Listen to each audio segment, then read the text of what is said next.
باش تنصحوا لهم شنو التنظيمات اللي جايه هذا المشروع وكيما تبعتوا قسمنا يعني المناطق ماشي اكتظاظ ولا شيء فهمتيني قسمنا المناطق ولكن شنو البارح واحد شويه ديال الصداع الا تيجيو ناس من عندهم كاع على ارض المنطقه بحال هذا اليوم كيجي واحد هذا واش شي وحدينا نشوفوا معاكم اليوم هنايا ما عندنا كاع ولا صغير ما نقولش سير بحال ولكن ما خصوش يسولنا اليوم خاصه ولا صغيره كتجي ولا صغيره تيجي حتى تيدوز وكيجي يسولك على دوزناها البارح يعني الوقت اللي كان مخصص البارح لواحد الجهه معينه خصنا نحترموا هذه الجهه المعينه وملي كنقول لك كاين تساؤل حنا في العرس في الموتى في الجامع في الدار كنسولوا الناس ولكن ما ناقشوا ديال الناس هذا هو اش كان قاعده النقاش يقول لك والله غادي نشرح لكم السلسله غندوزو السلسله غادي نشرح لكم التطبيقات ومن بعد غنصيفط لكم الاسئله ديالكم ونقول لكم واش كاين غديروا الملاحظات ديالكم ديال الجامعه السوريه غادي نشرح لكم حيت عندها تيتر واحد كامل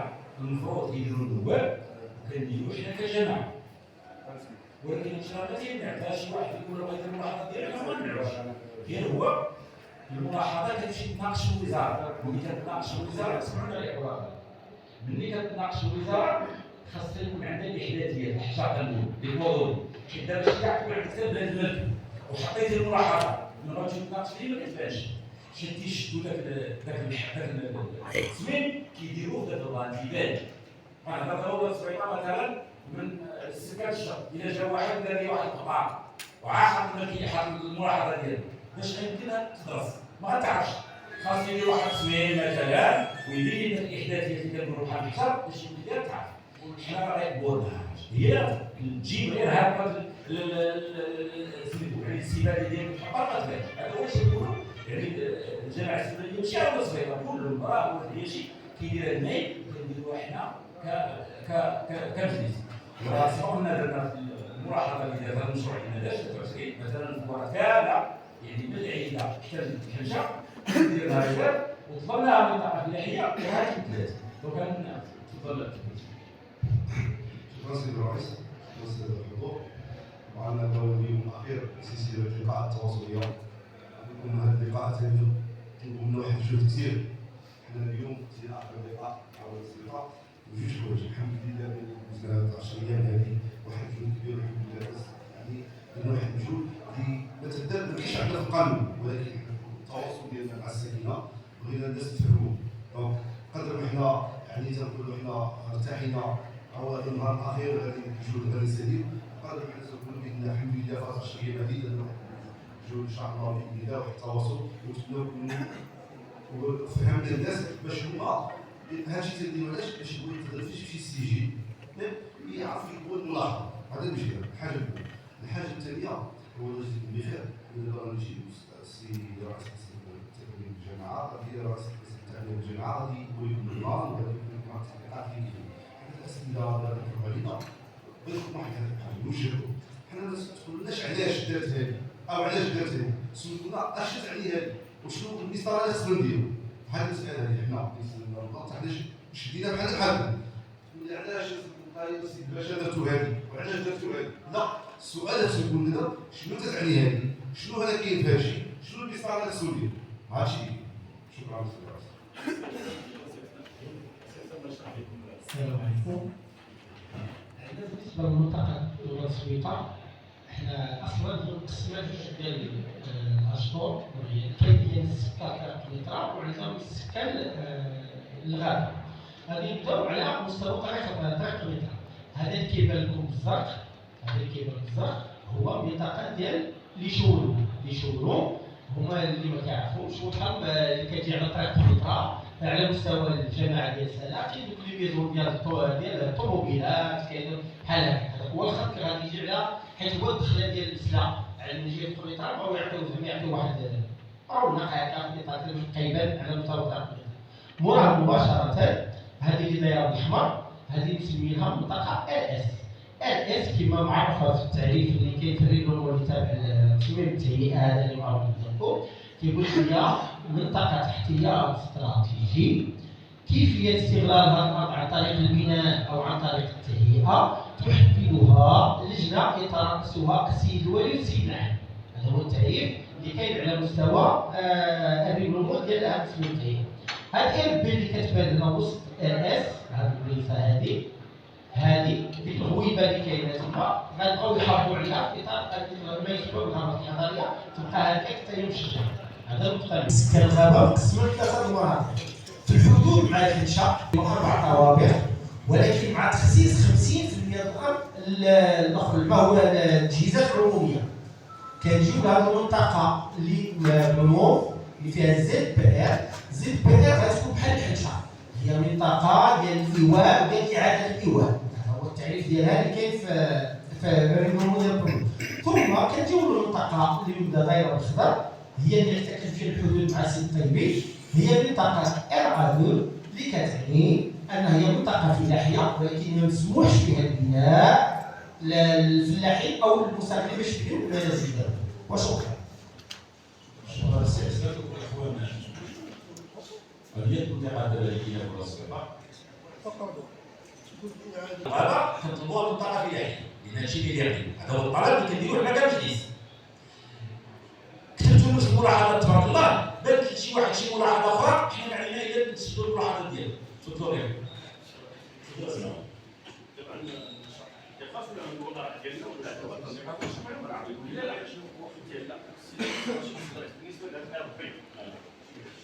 هي الغابه حقاش ما عندناش غابه، الا غير يسمح لنا الشيء اللي بغيت نعمل.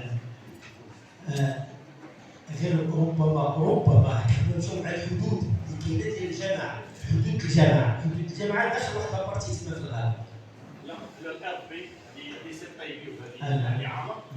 الار بي ما فيهاش سي طيبي لا فوق منها. يعني هو خلقوا واحد لازون تما ديال الدرع، يعني دروع فيها الكلام. كاينه تزرع الخلق يتقدم ولكن كنت كعربي بحال الغابه انا متاكد كاين زاد واخا ما كاينش غابه الكماله ديالها يعني الشطر ديالها غتربط بالحدود الظاهره صافي فهمتي شنو الراحه.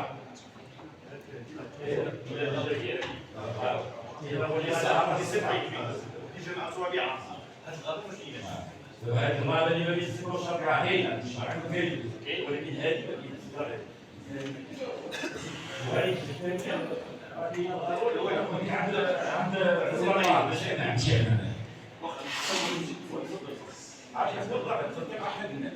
كل الاسئله وكل واحد يجبر الموجز، واذا سول واحد الانسان سؤال بحاله يعاود يعطي شي سؤال اخر باش نستافدوا.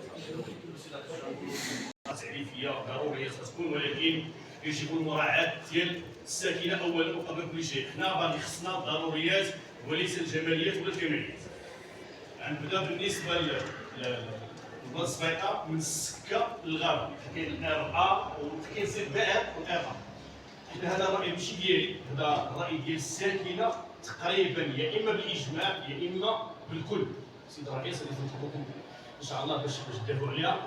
الساكنه تقول بان هذه المنطقه من السكه للغابه خط احمر، ما كاين لا اعاده ايواء ولا سكنه ولا تجهيز ولا شي حاجه. هذه خصها تبقى منطقه فلاحيه. بوان. علاش؟ لحقاش هاد الساكنه اللي تكون هنا في الشرق ولا الناس اللي ساكنين بيسكاو الشرق كيجيو تما، هاد الناس يا اما كسابه يا اما فلاح.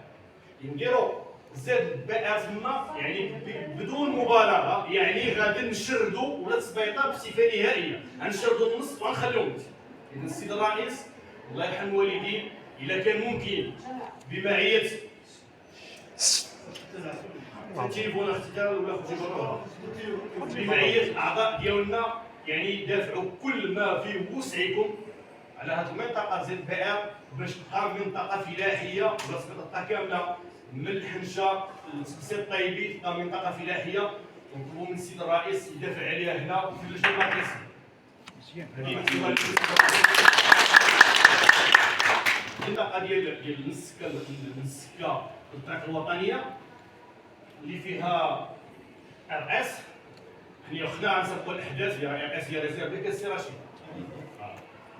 حنا يعني ريزيرف وغيبقى السيد الوالي مع اللجنه هما اللي غيديروا يعني يديروا في هذا الشيء اللي غيبان لهم مناسب، وبان يشاوروا مع الطريق.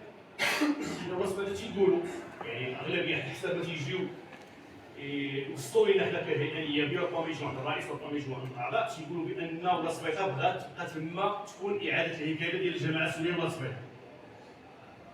يعني ديال الاغلبيه ديال الناس. حنا باش ما نكونوش، يعني انا هذا رايي ديالي الشخصي، باش ما نكونوش زعما تنبالغوا ولا تنديروا شي حاجه، الا كانت اعاده هيكله فما احسن. ولكن نكونوا واحد شويه المنطقه حساسه، منطقه استراتيجيه، منطقه تربط جهه ساحليه، واخا بعيدا من البحر هي ساحليه، على الطريق الوطنيه تربط ما بين قنيطره والرباط، منطقتين يعني كبار. الا بغات الوكاله الحضريه يعني بحضور السيد الرئيس بانها تكون تمايا اللي بغات تكون لي شاوروم ولا فيلات ولا دا، فمرحبا والف مرحبا، بشرط شريطه انه اي واحد عنده شي مساحه ديال معينه تما يتعوض عليها، يعني بتعويض معقول وبثمن معقول اللي حسب يعني ما عرفنا حنا في القانون ديال 2020 بانه الارض تفوت المؤسسه عموميه او خصوصيه الثمن تكون ابتداء من 200 درهم، يعني نبداو من 200 درهم، ما نهضروش على 200 درهم ولو بريال. وهذا الشيء حصر السيد الرئيس ملي بغى يدير سوق الحد في ولاد عياش، ما قبلوش ليه 100 درهم قالوا ليه 200 درهم. هذه يا جماعه ماشي سويسرا. الشرط الثاني اللي خصو يكون ما بين الطريق الوطنيه والسكه الحديديه هو خلق تجزئه سكنيه لذوي الحقوق في عين المكان، باش ما نديهمش نهربوهم شي حاجه وتبقى المنطقه الفلاحيه ديالهم هنا. يعني ذوي الحقوق تكون عندهم تجزئه سكنيه ما بين الطريق الوطنيه والسكه الحديديه، والطريق من السكن الغابات تبقى منطقه فلاحيه. الله يرحم الوالدين. غير توضيح فقط واحد النقطه بزاف السيد الرئيس السيد البشير كان ممكن. باش ندوزو ليه هو بالنسبه للملاحظات اللي غنديروا ولا اللي غيديروا الاخوه اللي بغا يدير كروكي ولا بغا يدير شي حاجه، الملاحظات اللي حنا كهيئه نيابيه راه ما نمشيوش نديروا واحد حنا من روسنا، غنديروها بالتشاور مع ذوي الحقوق، وغادي نصوروها باش ما نقولوش حنا كذبنا ولا شي حاجه، نصوروها ونعطيوها للاخوان مصورها في الروجيستر كما هي مكتوبه. غير حنا راه ما ندافعوش عليها باش نكونوا واقعيين، باش الناس تعرف الفرق ما بين الهيئه النيابيه والمجلس. راه حنا ماشي حنا اللي غندافعوا عليها، حنا غنحطوها وغنحطها المجلس هو اللي غادي يدافع على هذه النقطه هذه. وشكرا. الا ما عجبكم الملاحظه اللي طلبوا، انا عطيتكم الملاحظه كيف قال سي عربي، انا دافع على مرات اخرى، هذا رابع مشروع ومازال غندافع، وكنقول لكم من هنا نيشان اشنو وعندنا داكشي مكتوب، حيت ماشي غير تندافعوا بالهضره، راه الملاحظات ديال المجلس تدون كتسجل وكتكون عندنا وكتمشي بالقانون ديالها بالمسطره، يعني كتسجل وكتمشي بالقانون. يعني كنطلبوا جوج ديال الحوايج، ما بين السكه والشاطئ اعاده هيكله، وما بين السكه والبحر والغابه تبقى فلاحيه، ما كنتوش هضره. هذا هو المطلب اللي كنطلبوه كمجلس وكندافعوا عليه، وكندافع عليه عبد ربي امانه الله. ما غنغيرش الدوله نقول لك غنجيب هذا الشيء باش تكون معكم، ولكن هذا الشيء كندافع. غير زعما الكلمات اللي زعما ديال التعويض 220 شحال عامر ولا مازال ما وصلناش لها. الدوله ملي كتبغي شي حاجه راه كدير القانون ديالها، الا بغات راه كنعطي المثل ديال الحنشه، ما كان عندنا لا بلان لا حاجه، ما عندنا لا بلان، كان شي بلان على الحنشه صوتنا على شي بلان، ولكن الدوله ملي بغات راه جات وخلصت الناس. غير باش ما حنا كنقول دابا عند التنظيم اكيد هذا التنظيم حنا ما عجبناش، حنا فعلا عرفنا فلاحه وحنا فلاحه، المنطقه اللي من السكه الشاطئ ما فيهاش يعني حتى هنا عندنا في البلد دابا في العياسه كنطالبوا البلاصه اللي فيها تكتل سكني، راه ما بقاش تلاقي الفلاحه تلاقي الا اعاده هيكله، ما كاينش شي فيها اخر، واخا يعطيونا حتى العمارات ما ندوش نديروه، واخا يعطيونا حتى الفيلات ما غنديروهمش. اذا البلاصه اللي فيها تكتل سكني كنطالبوا اعاده هيكله، والبلاصه اللي باقي فيها السواني وباقي دار هنا ودار لهيه فهمتي كنطلبوا المنطقه الفلاحيه اللي مسموح بها بالبناء. شكون الاخ اللي تفضل واش ولا سميتيني ما جاو ما عندهم باش يديروا ما شاوروا ما بغاو يبيعوا حتى شي واحد اخر، واش غيديروا لي شوروم؟ ياك شوروم مزيانه، واش غادي يداروا تما؟ دونك ها التصور المستقبلي اذا بغيتو يدار هادشي ها شنو كاين؟ ها التصور المستقبلي واش غيدير لي 10% 20% 50% ما عرفتش، غير هو هاد المساله هادي غير باش يهضر من الداير شنو كاين تما في البلاد. نتوما دابا هنا جينا باش نشرحوا لكم باش السيد النائب والسيد النواب وانتم المواطنين يعرفوا شنو يدونوا في الملاحظات، وكيف قال السيد الرئيس هما الملاحظات ديالهم غيكونوا تيبان لي راه كاين واحد تطابق وجهه نظر، وهذا الشيء اللي غادي يديروا ليه المسطره اللي غادي. فحنا الملاحظات السي عبد الحليم، الملاحظات تاعنا راه كيوصلوا الملاحظات من الناس، راه معنا مستشارين اللي كيمثلوكم وتيريحوا معاكم، هذا هو الطلب. راه ولاد السبيطه تيقولوا كلهم الاخوان تيقولوا ولاد السبيطه بغاو من السكه الغابه فلاحيه ومن السكه الشانطي، وحنا درنا الملاحظات اللي بغاو ولاد السبيطه. شكون اللي ياخذ كلمه لك؟ المحليه ومثلا شخص الوالي ديال المنطقه بصراحه بدات توجه جبار انه اسبوعين الدورات الماراثونيه ماشي سهله، غتكون استنزفتكم معنويا اكيد. اليوم هذوك السن الاخرين اللي شاعل فين جوج ماشي هذا الصوت هو اللي خصو يكون مسموع، وانما الصوت ديالنا الكلمه ديالنا هي اللي خصها تكون مسموعه. حنا ما عندناش مشكل ان تسمعونا 10 ولا 5 الناس. حنا جينا اليوم غير المطلوب منا صراحه هو ماشي نهضروا وانما نسمعوا، وهذا الشيء اللي اكدتوه حتى نتوما، راك قلتوا لنا خصنا نسمعوا ونفهموا. و صراحه من بعد ما سمعنا وفهمنا حصل لنا واحد الوعي حول تصميم التهيئه اللي كيعني المنطقه ديالنا. وبناء على هذا الوعي اللي حصل لنا غنحطوا الملاحظات ديالنا، واللي حنايا راه حتى شي واحد كنعتقد ما حط الملاحظات ديالو قبل ما يفهم. والان وبعد ما حصل لنا هذا الوعي اللي حول تصميم التهيئه، حق لنا على اننا نتقاسموا مع المجلس واحد نوع من الملاحظات املين ان المجلس يتبنى هذه الملاحظات ويعتمدها سواء في الدورات ديالو سواء فيما سيرفع للاداره من ملاحظات ويدافع عليها. حنا هذه الملاحظات بامكاننا خصنا نحطوهم في السجل ديال الملاحظات، لكن ما فيها باس اننا نشاطروا مع المجلس في خصوصا الملاحظات. نبداو غير نقطه بنقطه وبكل اقتضاب، ما غاديش ناخذوا وقتكم كثير. نبداو غير بالنقطه ديال راه قالوا الاخوان، حنا غادي ناكدوا ما سبق بالنسبه للار بي اللي هي منطقه غابويه تحول لار ا، لانه هذا هو الوضع الطبيعي ديالها. تبقى ماشي غتحول وانما غتبقى نحافظوا على نفس الوضع. بالنسبه لار ا2 عندنا اللي هي قطع السكه، عندنا ار ا2 وعندنا زي بي ار في المقابل ليها. السؤال هو علاش التمييز؟ عندنا على ان نفس النشاط المزور في ار ا2 اللي هو نشاط زراعي فلاحي، الناس كدير لابوكا كدير واحد المجموعه من الانشطه، نفس التربه نفس الوعاء نفس الفرشه المائيه نفس كل شيء. علاش هذيك كتكون فلاحيه وهذيك كتكون زي بي ار؟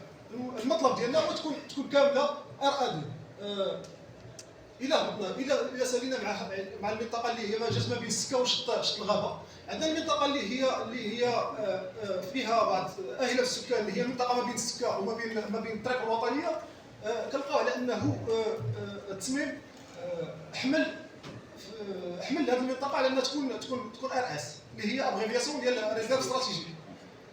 الا بغينا نعرفوا شنو هو المقصود بريزيرف استراتيجي، اللي هو احتياط عقاري استراتيجي. احتياط عقاري استراتيجي سيد الرئيس هو المنطقه الكديه الخاويه هي اللي كنعتبرها احتياط استراتيجي. اما المنطقه اللي هي فيها واحد النوع ديال يا اما ديال السكينه يا اما ديال واحد النوع ديال النشاط كما كان حرفي زراعه كيف ما بغى يكون، ما خصناش نتعاملوا معها كانها ريزيرف استراتيجي، كانها خاويه. ناخذ بعين الاعتبار المساله. المطلب ديالنا بالنسبه للريزيرف استراتيجيك هو اللي كان المطلب ديالكم قبل سنتين. كنتو كتذكروا نتوما قلتوا لنا انكم جايبين واحد المشروع ضخم وخصصوه للساكنه ديال ولاد السبيطه اللي هو عباره عن اعاده الهيكله ديال هذه المنطقه وعلى اساس ما يتغيرش الطابع ديالها. كنقول سيد الرئيس على انه ما مشاش الحال، مازال اعاده الهيكله اللي هو المطلب ديالنا واللي هو كان حتى المطلب ديالكم. تتمناو ان اعاده الهيكله ترجع وفقا للتصور اللي كنتو وضعتوه دابا قبل سنتين ولا 3 سنوات. كنتذكر بالنسبه للمنطقه ديال لي شوروم ولا لي زون شوروم.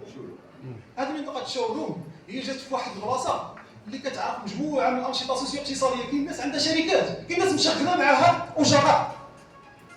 الى درنا لهم تما منطقه اللي هي عباره عن الشوروم، راه كنولدوا هذه الشركات وهذه المقاولات الصغرى والمتوسطه كنولدوها بشكل نهائي. كاين مشاتل تما كاينه كبيره، راه تجي تشوفوها المشتى ديال فضل الله عنده صيت وطني. كتعرفوا سيد الرئيس راه هاد حنا المطلب ديالنا بخصوص الشوروم عندنا واحد المقترح.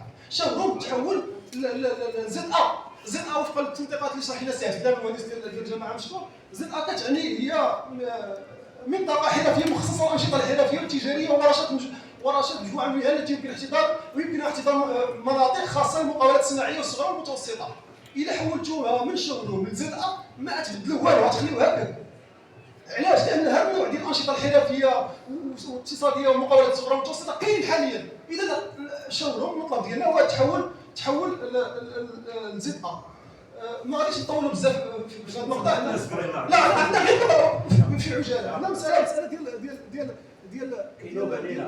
مساله ديال الملاحظات. المساله ديال الملاحظات انتم قلتوا لنا جبنا الملاحظات حنا نتبناوها، كذلك نحطوا الملاحظات. ما تنجيبوش من هذا كتسجلها في الروجيستر وكنتمناوها ماشي كتجيبها ليا. الحمد لله هذا كاين راه قانون، كاين الروجيستر هو في مصلحه التعمير. الحمد لله هذا تحسن في التعامل ديالكم مع الامور، لان في التصميم التهيئه ديال 2023 منعنا اننا نحطوا الملاحظات. واش دينا هذه الملاحظات هي في نهايه المطاف سترفع الاداره، رفعناها مباشره للاداره، حطينا لهم الملاحظات ديالنا وصلنا حتى لوسيط المملكه تطلبنا مجموعه من الجهات، وكان ممكن على انكم تعفيونا من اننا نظلموا لهذه الجهات وتتمنوا الملاحظات ديالنا تمكنونا من حقنا اننا نحطوا الملاحظات ديالنا في ماده 25 قانون التعمير اللي كتجبر يمكن العموم انهم يحطوا الملاحظات ديالهم في سجل ديال البحث العالمي. مساله ديال تصميم التهيئه لا يعني نزع الملكيه، هذا خطا. تصميم التهيئه هو مقدمه لنزع الملكيه باش ما نكونوش ما نغلطوش الناس، لانه هذا نزع المشاريع اللي غيحتضنوا المنطقه مستقبلا كيفاش غنديروا ابليكيو؟ واش السما غتابليكا بموجب نزع الملكيه باش الناس تكون عندهم باش ما نبقاوش نقولوا راه تصميم التهيئه لا يعني نزع الملكيه. كذلك مساله ديال التعويض. نحن تاسفنا صراحه التعويض اللي كيطالب به السيد اللي هو عباره التعويض ديال 200 درهم كاين تما وصول تجاريه. واش من قبل التجاريه 200 درهم؟ انا سمعت انا وضحت لك ما كنهضروش على التعويض. اذا تنهضروا دابا على عقيدات الكلمه، كنهضروا على التنظيمات. هضرتي والملاحظات هو اللي مهم يستافدوا الناس. واش وصلنا شي تعويض دابا؟ انا قلت العربي راه الموضوع ماشي ديال التعويض وخلينا نهضروا. الحديث طول. شكرا سيدي فهمتي يا استاذ؟ دابا بغينا نضرب عليك. راه تا مازال كنكذب لك دابا وعطيتك مثال قلتي لي التصميم ديالها غلط. عرفنا انا راه مسؤول وكنعرف. دابا عطيتك مثال. واش دخلنا عندكم الله الحنشه اللي داو هذا الوحده الفلكيه صوتنا حنا على شي بلاصه وجاوبني دابا. والله يهديك والله يهديك ما تقولش. شوف الاخ اسمعني، قلتي واحد الكلمه زوينه سجلها الاولى في الملاحظات ديالك. قلتي ديك اللي شروط كتحتاج اكثر. هي كلمه زوينه ولكن واش فهمتها؟ هادشي اللي سمعنا هنا. هذاك الملاحظات ديالكم اللي سميتو باش تقبل فهمتيني فيها شركات وزينها تشغل عدد من الناس وهذو الملاحظات واش فهمتيني. اذا داك الشيء اللي بغيتي هذا سميتو داك اللي بغيتي بين ديك السميطه اللي عند الشاطئ اللي تالي شروط معنى انها كتحتوي واحد العدد ديال الحراف فهمتيني والشركات وتشغل عدد من العامله. هذه كلمه زوينه. هذه ديال الفوق ديال سميتو داروا النص راه ماشي حنا اللي درنا النص، راه دارت الوكاله وحنا اليوم جامعا هذا مشروع. واليوم جاو عندنا باش ماشي ديفينيتيف، جاو اليوم جاو عندنا باش كنسمحوا لكم باش تحطوا الملاحظات تسجلوهم في سجل القانون وهذوك الورقات كلهم كاشفين ومزيين باش ما تقطع ما تبدل. وملي كتكتب الملاحظه ديالك عندك النمره ديالها هما اللي كيمشيو حتى للوزاره. اذا غتسجل الملاحظه ديالك ماشي غتجيبها ليا، غتسجلها باش تكون وصورها ولا داكشي اللي بغيتي وغادي يدافع عليها المجلس. المجلس يدافع على الملاحظه ديالك ويدير لاخر ديال جميع الساكنه ومن بعد غادي ندافعوا عليها ان شاء الله في الوزاره. شكرا. شكرا يا سلام.